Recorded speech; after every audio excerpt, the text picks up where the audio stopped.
adalah tragedi Perang Banjar. Nah, sebelum itu teman-teman udah pada tahu nggak sih? Udah pada tahu kan kalau di Pecahan Uang 2000 tahun 2009 itu adalah gambar pahlawan Pangeran Antasari. Kita akan membahas materi Perang Banjar yang diikuti oleh Pangeran Antasari tadi. Tapi sebelum itu, perkenalan dulu ya sama kami. Halo semua, aku Dian Farahsari dan ini teman-teman aku semua yang akan menjelaskan materi Perang Banjar. Aku Satya Distina. Aku Nandita Rusdia. Nah, karena udah kenal sama kami, yuk saksikan materi Perang Banjar yang akan kami jelaskan.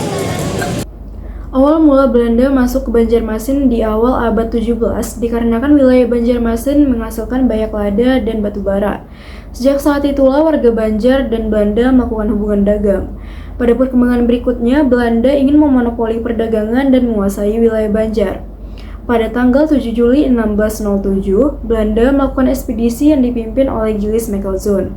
Pada ekspedisi ini, seluruh kru dan awak kapal dibunuh oleh warga Banjar dikarenakan warga Banjar dendam terhadap VOC yang telah melakukan perampasan 2 bujung bajar atau 2 bujung lada yang berlabuh di Banten pada tahun 1595. Pada tahun 1612 terjadi pertempuran besar antara Kerajaan Mataram dengan Kesultanan Banjar. Hal ini dikarenakan Sultan Suryansyah yang menjadi sultan di Kesultanan Banjar tidak melakukan pembayaran upeti terhadap penguasa setempat. Oleh karena itu, keadaan ini dimanfaatkan oleh Belanda untuk melakukan penyerangan di Banjar dari Pulau Kembang dan menembaki keraton di Sungai Kuin yang menjadi pusat pemerintahan Banjar. Sehingga ibu kota dipindahkan dari kota Banjarmasin ke Martapura. Walaupun ibu kota telah dipindahkan, pelabuhan di Banjarmasin tetap ramai. Akibatnya, rakyat menjadi anti terhadap Belanda. Namun Belanda tetap ikut campur tangan terhadap urusan kerajaan baik sosial ekonomi dan keagamaan. Pada tahun 1857, Belanda menobatkan Pangeran Tamjidillah menjadi sultan dan mengabaikan surat wasiat dari Sultan Aldam untuk menobatkan Pangeran Hidayatullah yang menggantikan ayahnya. Untuk penjelasan selanjutnya mengenai Pangeran Tamjidillah dan seterusnya akan dijelaskan oleh Zihan. Nah, dari penjelasan Nagita tadi, kita sudah ketahui ya bahwa Belanda ikut campur dalam pewarisan tahta tersebut dan mendukung Pangeran Tamjidillah II untuk menjadi sultan selanjutnya. Sedangkan Pangeran Anom dijagokan untuk menjadi sebuah mengku bumi atau perdana menteri di Kesultanan Banjar. Belanda menginginkan Tamjidillah II menjadi sultan untuk memperlancar perizinan daerah penghasil batu bara di wilayah Kesultanan Banjar pada saat itu. Belanda di bawah Residen I.F. Graaf von Bentheim-Tecklenburg menobatkan Pangeran Tamjidillah II secara sepihak sebagai Sultan Banjar. Pangeran Hidayatullah II hanya diangkat sebagai mengku bumi pada 9 Oktober 1256. Sedangkan Pangeran Anom, salah satu kandidat putra mahkota pengganti Sultan Adam, ternyata mendapat masalah dengan Presiden Belanda dan dianggap berbahaya sehingga diasingkan ke Bandung, Jawa Barat. Penobatan Pangeran Tamjidillah II oleh Belanda memicu perlawanan di luar istana. Dari pedalaman, Panembahan Muning atau Aling yang pernah mengabdi kepada Sultan Adam memimpin pertentangan terhadap keputusan tersebut. Nah, Panembahan Muning ini berpendapat dalam situasi saat itu yang paling pantas naik tahta adalah Pangeran Antasari yang merupakan keponakan Pangeran Hidayatullah II. Pangeran Antasari berhak menjadi sultan karena ia keturunan Sultan Muhammadillah, Sultan Banjar yang bertahta pada 1759 sampai 1761. Gerakan Panembahan Muning ini akhirnya dibantu oleh Pangeran Antasari dan Tumenggung Surapati. Setelah itu, pertempuran melawan Belanda dimulai pada 25 April 1859 dengan menyerang tambang batu Pengaron. Nah, pasukan Muning tersebut akhirnya berhasil membakar tambang sehingga terjadilah peperangan Banjar karena adanya kemarahan dari pihak Belanda tersebut. 2 bulan setelah terjadinya serangan tersebut, Belanda akhirnya mengasingkan dan memberhentikan Sultan Tamjidillah II, kemudian menggantinya dengan Pangeran Hidayatullah II untuk meredakan kondisi. Di sisi lain, Pangeran Hidayatullah II menolak tawaran dan bergabung dengan Pangeran Antasari. Pangeran Hidayatullah II dinobatkan menjadi Sultan Banjar di Amuntai pada bulan September 1859 yang menimbulkan kemarahan dari pihak Belanda sehingga Kesultanan Belanda dihapus pada 11 Juni 1860. Kita akan masuk ke proses yang akan dijelaskan oleh Satyadana. Pada tanggal 28 April 1859 pecahlah Perang Banjar. Pihak Kesultanan Banjar yang dipimpin oleh pahlawan nasional yang sangat dikenal yaitu Pangeran Antasari. Pangeran Antasari dibantu oleh Pangeran Hidayatullah Demang, Lahman Haji Buyasin, Tumanggung Antaludin, Pangeran Amarullah, dan lain-lain. Serangan mengarah ke Tampang Naswa Oranye milik Belanda dan Benteng Pengarot. Sebagai reaksi, pemerintah Hindia Belanda melakukan intervensi dan mengutus Kolonel Augustus Johanna van der Steen untuk mengambil alih komando militer. Ia dibantu oleh Letnan Kolonel JYG Service. Setelah berhasil menguasai dua tempat tersebut, muncullah pertempuran di beberapa tempat lain seperti pertempuran Benteng Tabanya pada Agustus 1859, pertempuran Benteng Gunung Lawak pada September 1859, pertempuran Munggu Tayur pada Desember 1859, pertempuran Amawang pada Mei 1860, dan Tumunggul yang sukses merusakkan kapal Onrus di Sungai Barito. Keberpihakan Pangeran Hidayatullah kepada rakyat semakin jelas dan menjadi anti Belanda. Ia menolak tuntunan oleh Belanda agar menyerah hingga akhirnya Belanda menghapus Kesultanan Banjar pada Juni 1865. Pemerintah Hindia Belanda memerintahkan menghapus Kesultanan Banjar. Perang Banjar semakin meluas setelah kepala daerah gabung dengan pemberontakan. Mereka memperkuat tentara Pangeran Antasari dan Pangeran Hidayatullah untuk melawan penjajah. Sayangnya, pasukan pemberontakan kalah oleh persenjataan Belanda yang begitu canggih dan modern. Setelah terus berperang hingga 3 tahun, Pangeran Hidayatullah menyerah ke Belanda pada tahun 1861 dan dibuang ke daerah Jawa. Menyerahnya Pangeran Hidayatullah membuat Pangeran Antasari menjadi satu-satunya pemimpin pemberontakan dan keturunan Kesultanan Banjar untuk memperkuat kedudukan sebagai pemimpin tertinggi.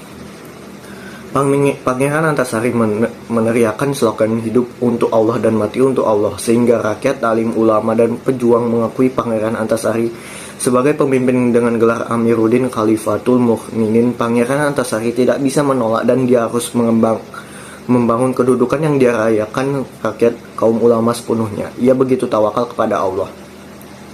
Sekarang Pangeran Antasari bertugas sebagai kepala pemerintahan komando tertinggi perang dan pemimpin Islam tertinggi. Sejarah Perang Banjar semakin mendekati akhir dari kekalahan Kesultanan Banjar.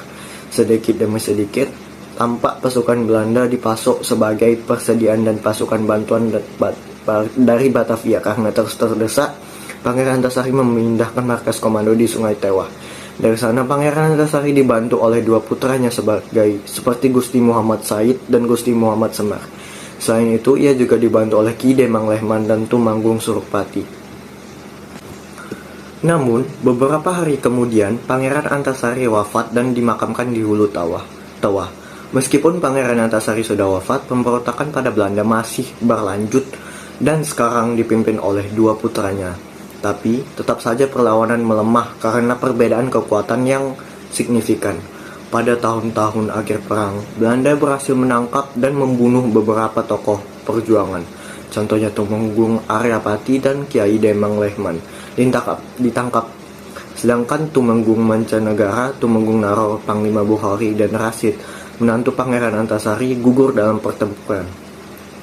Pangeran Perbatasari tertangkap oleh Belanda ketika bertempur di Kalimantan Timur pada tahun 1866. Ia diasingkan ke Tonando, Sulawesi Utara.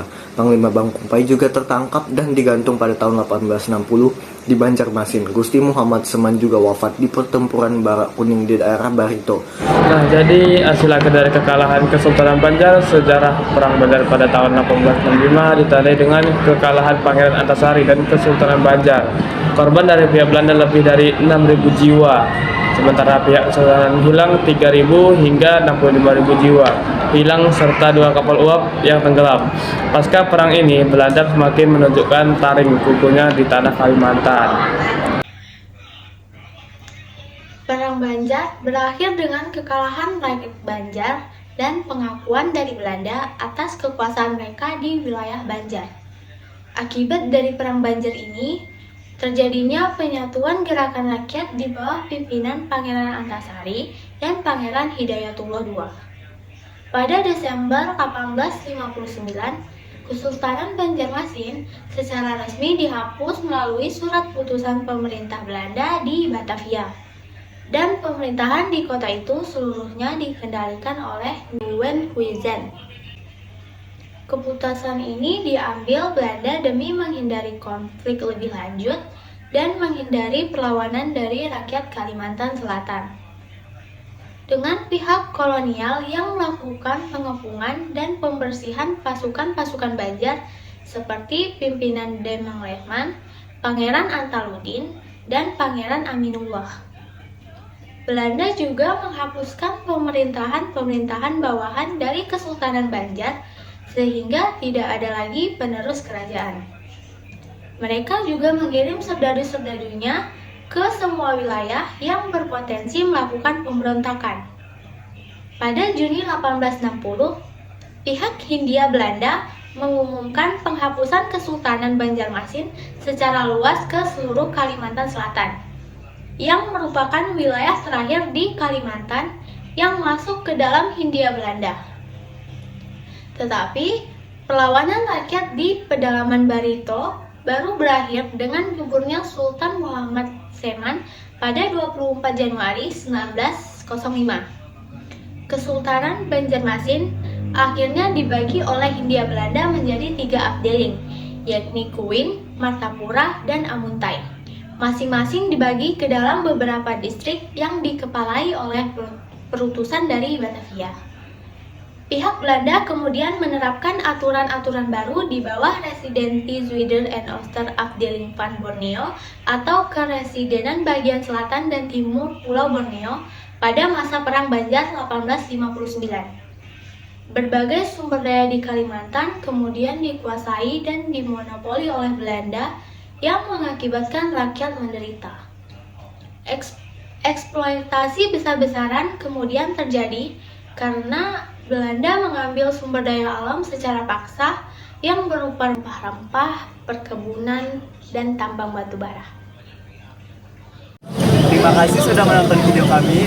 Semoga materi yang kami sampaikan dapat menjadi manfaat untuk kalian semua. Kami kelompok 4 mengundurkan diri.